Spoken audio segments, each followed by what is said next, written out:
Minister of Rural Development and Panchayati Raj in Karnataka, Eshwarappa, has complained against the Chief Minister in a BJP versus BJP battle, apparently on interference in his ministry. I'm joined now by my colleague Maya Sharma, who brings us the details. Maya, what are you hearing? Well, it's very, very unusual indeed that a senior minister, that a senior person in the BJP party would actually complain against the Chief Minister of the state, of his own party colleague, B.S. Yediyurappa.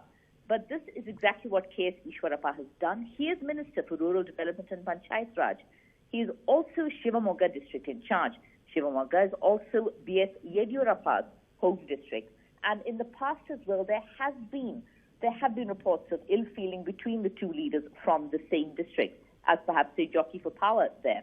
Eshwarappa and Yediyurappa have had a slightly tricky history in the past as well, but this new letter sent today by Eshwarappa to the governor, talking about direct interference by the Honourable Chief Minister in the affairs of other cabinet ministers in violation of the Karnataka Government Act.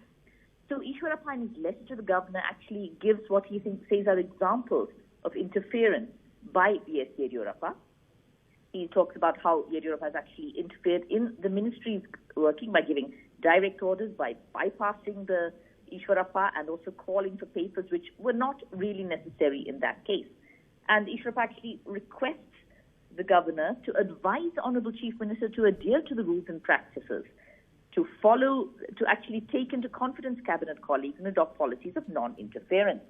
Now, this, of course, comes in the backdrop of questions of how much loyalty B.S. Yediyurappa actually has, how much following he has in the state unit of the party. He is far and away the most influential BJP leader in the state, which, of course, has the very first BJP government in South India. But this letter by a senior minister in his own cabinet is disturbing. There have been MLAs earlier, other BJP MLAs earlier, who have been extremely critical of B.S. Yediyurappa, like Yatnal from North Karnataka. But for a minister to openly write a letter like this to the governor, complaining about his own Chief Minister, B.S. Yediyurappa, is, to say the least, very unusual.